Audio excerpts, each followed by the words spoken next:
తిరుపతి జిల్లా సులూరుపేట పట్టణంలో APSRTC MD Ch Dwaraka Tirumalarao పర్యటించారు. డిపో ఆవరణం వద్ద మామిడి మొక్కను నాటారు. సంస్థ అభివృద్ధికి తగిన సూచనలు, సలహాలు తెలిపారు. ఈ సందర్భంగా ద్వారకా తిరుమలరావు మీడియాతో మాట్లాడారు.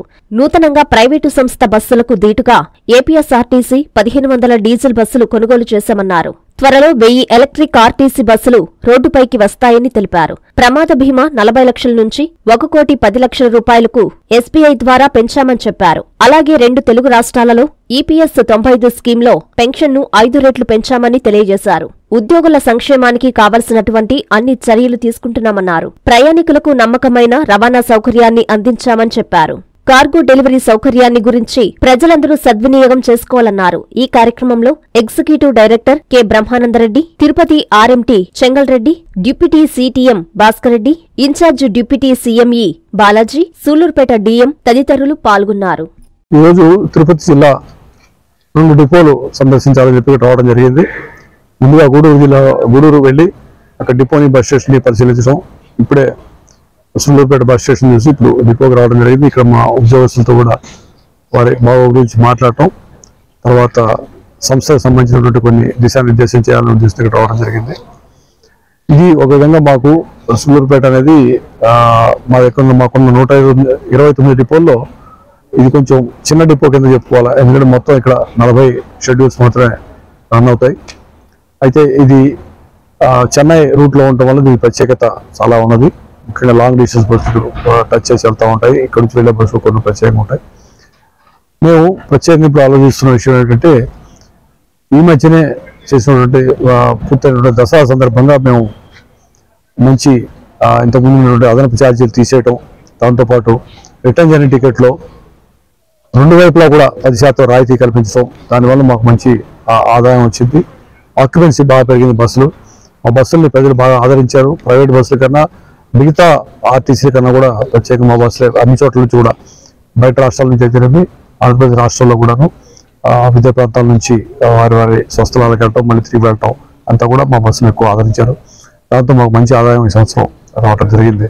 సో మేము జనరల్గా ఏమనుకుంటామంటే, బస్సులు టికెట్ పెంచడం కానీ, లేకపోతే వాళ్ళకి ఇబ్బంది కలిగించడం, అదనపు ఛార్జీ లేకుండా వీళ్ళంతవరకు వాల్యూమ్లో ఎక్కువ రావడం ద్వారా, ఎక్కువ వాల్యూమ్, ఎక్కువ ఆక్యుపెన్సీ రావడం ద్వారా ఆదాయం సమకూర్చుకోవాలని చెప్పి మేము ఆలోచిస్తూ ఉంటాము. అందులో భాగంగానే ఇప్పుడు కొత్తగా 1500 డీజిల్ బస్సులు కొనుగోలు చేస్తూ ఉన్నాము. వాటికి సంబంధించి పర్చేజ్ ఆర్డర్ కూడా ఇచ్చేసాము 1500 బస్సులకి. అయితే బస్సులకి సంబంధించి 2 భాగాలుగా, 2 పార్ట్స్గా దీన్ని బస్సులు ప్రొక్యూర్ చేయడం జరుగుతుంది. ఒకటి బస్సు చాసీ కొంటాం. ముందు ఆ చాసీ మీద మాకు కావాల్సిన విధంగా, అంటే అది ఎక్స్ప్రెస్ బస్సా లేకపోతే సూపర్ లగ్జరీయా, అల్ట్రాడెక్స్, దాని ప్రకారం దాని మీద బస్ బాడీ కట్టిస్తుంది. 10,000 బస్సులు అని చెప్పి బస్ బాడీ కట్టించడం జరుగుతుంది. సో ప్రస్తుతం బస్ బాడీ కట్టించే ప్రక్రియలో ఉన్నాము. ప్రతి నెల ఒక 200-300 బస్సులు వచ్చినట్లయితే వాటికి మేము డిఫరెంట్ ఫ్యాబ్రికేటర్స్కి ఇవ్వడం ద్వారా వాటిని బస్సుల్ని త్వరగా బాడీ బిల్డ్ చేయించేసి ఒక 5-6 నెలల్లోపు 4-5 నెలల్లో ఆల్మోస్ట్ అన్ని బస్సులు కూడా మాకు వచ్చేయడం జరుగుతుంది. దాని ద్వారా ప్రజలకి మెరుగైన ఆ బస్సుల సౌకర్యం కలిగించడం అయితేనేమి, వాళ్ళకి ఉన్నటువంటి బస్సు యొక్క మెయింటెనెన్స్ చూడటానికి కూడా చాలా కొత్తగాను, ప్రైవేట్ బస్సులతోనూ లేదా వేరే ఎస్టీలతో కూడా పోటీ పడే విధంగా ఈ బస్సులు తయారవుతూ ఉన్నాయి. మంచి కలర్ కాంబినేషన్ అయితే లోపల స్టీల్ బాడీ కానీ అలా మంచిగా బాడీ కట్టి, తర్వాత ఫ్రంట్ ఫేషియా కానీ అంతా కూడా మంచిగా కొన్ని మార్పులు చేసి ప్రయాణికులకి ఎక్కువ ఆదరణ పొందే విధంగా చేయాలని ప్రయత్నిస్తూ ఉన్నాం. అదేవిధంగా ఒక 1000 ఎలక్ట్రిక్ బస్సులు కూడా కొనుగోలు చేస్తూ ఉన్నాం. అవి కూడా వీళ్ళని త్వరలో వస్తాయి. ముందు డీజిల్ బస్సుల గురించి పర్చేజ్ ఆర్డర్ ఇచ్చారు. ఇప్పుడు నెక్స్ట్ ఎలక్ట్రిక్ బస్సులు చూస్తూ ఉన్నాము. అట్లానే బస్ స్టేషన్, బస్ డిపోలు కూడా ఇన్ఫ్రాస్ట్రక్చర్ ప్రమోషన్ కూడా అన్ని రకాల చర్యలు తీసుకుంటాము. వీటన్నిటితో పాటు ఉద్యోగస్తులకు సంబంధించిన చిన్న అంశాలు కానీ, సమస్యలు కానీ ఉన్నట్లయితే వారిని అప్పటికప్పుడు పరిష్కరిస్తూ వారికి సంబంధించి అనేకమైనటువంటి సంక్షేమ కార్యక్రమాలు చేపడుతూ ఉన్నాం. ఈ మధ్యనే ప్రమాద వశాత్తు ఎవరైనా చనిపోయినట్లయితే ఆ బీమా మొత్తం ఇంతకుముందు 40 లక్షలు ఉండేది. ఇప్పుడు దాన్ని మేము 1,10,00,000 పెంచడం జరిగింది. ఎస్బీఐ ద్వారా చేస్తున్నాము.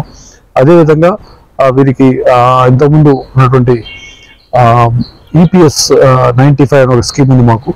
దాంట్లో ఉండేటువంటి పెన్షన్ అధిక పెన్షన్ వచ్చే విధంగా ఈపీఎఫ్ అధికారులతో సంప్రదించి అది కూడా తీసుకోగలుగుతున్నాం. వారికి 4-5 రెట్లు అధికంగా పెన్షన్ వచ్చే అవకాశం ఉంది.